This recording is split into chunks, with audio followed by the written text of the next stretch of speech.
Hi guys, welcome back to our read along of 2 Weeks with the Queen. We are up to chapter 9. Colin started with the local doctor's surgery. He got the number from Alistair and dialed. "G'day, could you tell me which is the best cancer hospital in London?" "How old are you?" said a woman with a posh accent, which Colin could tell a mile off she was bunging on. He told her. "Sorry, we haven't got time for school projects," she said, and hung up. Colin put another 10p into Auntie Iris's phone money tin and thought, who to ring next?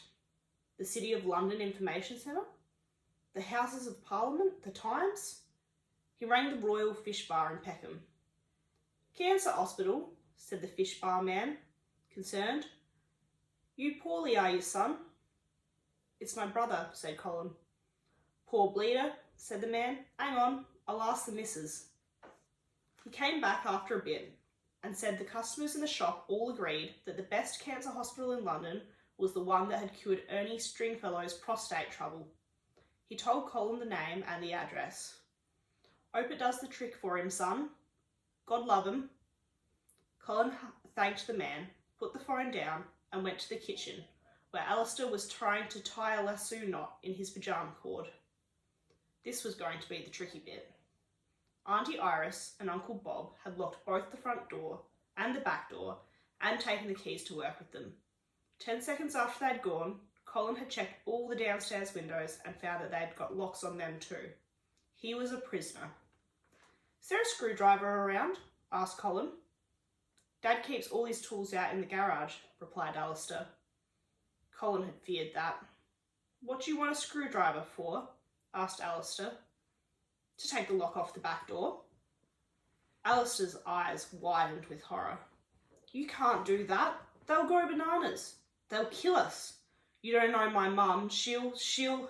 Alistair was panicking. Colin had feared that too. "Listen," he said. "It's okay. I'll be back before they are, and I'll put the lock back on and they'll never know." Alistair had stopped yelling and was just breathing heavily. "Anyway," he said, "you can't take it off if you haven't got a screwdriver, can you?" Colin went to the kitchen drawer and took out a knife. "No!" yelled Alistair. "That's my mum's dinner knife. She'll kill us." Colin knelt at the back door. He looked closely at the lock. No signs of rust. In fact, the whole thing looked pretty new.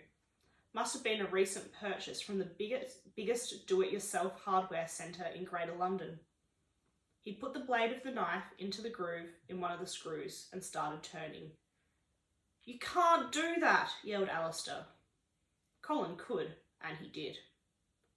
The hospital looked exactly like Colin had hoped it would. It was big, almost as big as Buckingham Palace, and built of great stone blocks. Colin looked up at it, standing massive and calm, while all around it the roaring London traffic tried to choke it with carbon monoxide, and above it the pigeons bombarded it with ribbons of poo. It didn't look worried at all. "A few exhaust fumes and a bit of pigeon poo doesn't worry me," it seemed to be saying. "I've got the best doctor in the world in here." Colin felt a weight being lifted off him. He walked towards the main entrance, through a car park filled with the newest and shiniest Jags he'd ever seen. Inside it was even better. The ceiling was at least twice as high as the hospital in Sydney, and on the corridor walls were real oil paintings of important-looking men with beards and stethoscopes. Famous doctors, thought Colin. The geniuses who gave us modern medicine and all its wondrous technology. The operating theatre and the x-ray machine and the band-aid that doesn't leave a sticky black outline when you pull it off. He moved down the corridor, peeking into rooms. Most of them had big, dark wooden desks in them and ancient leather armchairs. Others were full of gleaming modern equipment. Colin was impressed. You didn't often come across blokes with those sort of desks and those sort of armchairs who knew how to operate that sort of equipment. "You lost?" Colin spun around. Looking at him was a nurse, her eyebrows raised. "No, I'm right, thanks," said Colin. She nodded and gave him a kind smile. "Looked as though you were lost." "I was just checking that this is the best cancer hospital in London," said Colin. The nurse grinned and leant towards him. "Best in London," she said. "It's the best in the world. People come in here and their relatives have already started squabbling over their furniture. When they leave, some of them, they go back round to their Auntie Maud's, get their sideboard back and carry it home by themselves." She grinned again and walked off. Colin grinned too. He had a vision of Luke, cured and laughing, staggering home from Baylor's department store, carrying the bunk bed with the built-in cubby house that had been number 2 on his Chrissy list. Colin hurried along the corridor. At the end, he turned left and found himself in a huge ward full of bustling nurses and rows of beds with patients in them. Then he saw him, standing next to a bed, surrounded by student doctors. The best doctor in the world. He looked exactly like Colin had imagined he would. Tall and broad-shouldered, with a wise, important face and thick grey hair, just like the dad in Dynasty. "Accessibility is paramount," he said to the student doctors. Colin's chest thumped with excitement. He even spoke important. "In other words," said the doctor, "the patient must always feel that he can speak to you, that you've got time for him." The student doctors scribbled furiously on their notepads, then went back to staring at the doctor in awe. The doctor picked up the hand of the patient in the bed, patted it, put it back down, and moved on to the next bed. Now's my chance, thought Colin, blood pounding in his ears. He pushed through the student doctors, got a stethoscope hooked round his arm, pulled himself free, and found himself in front of the doctor. The doctor stared down at him. Words rushed around in Colin's head. He opened his mouth and let them out.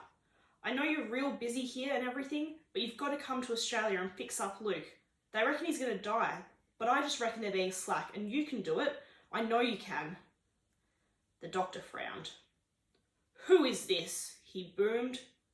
"Luke," said Colin. "My brother?" The doctor pointed to Colin. "I mean, who is this boy?" he thundered. The student doctors looked at each other in alarm. A couple looked at their notepads. "We'll pay your fare," said Colin.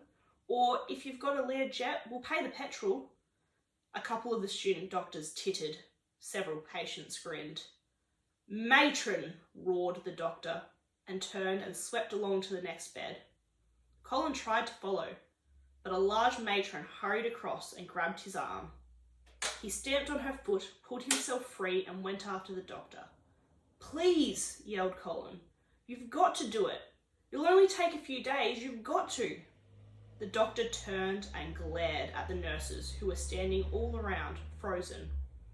"I am trying to do my rounds," he roared, his face flushing red with anger. "Will somebody please remove this child?" Colin felt panic stabbing him in the guts. It wasn't working. The best doctor in the world hadn't put his hand on his shoulder and smiled down and said, "Leave it to me, son." "He's got cancer," pleaded Colin. "He could die." "Everyone here has got cancer," thundered the doctor, sweeping his arm around the ward. "They could all die." Suddenly, none of the patients were grinning. "If your brother needs treatment, there are proper channels. I will not have my ward round disrupted like this." "Please," said Colin. The worst doctor in the world thumped his hand onto Colin's shoulder and glared down and roared, "Go away." "No!" screamed Colin, throwing himself at the doctor.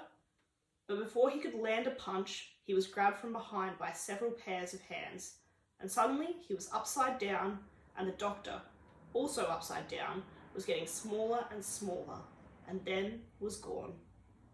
Colin saw the corridor walls blurring past him.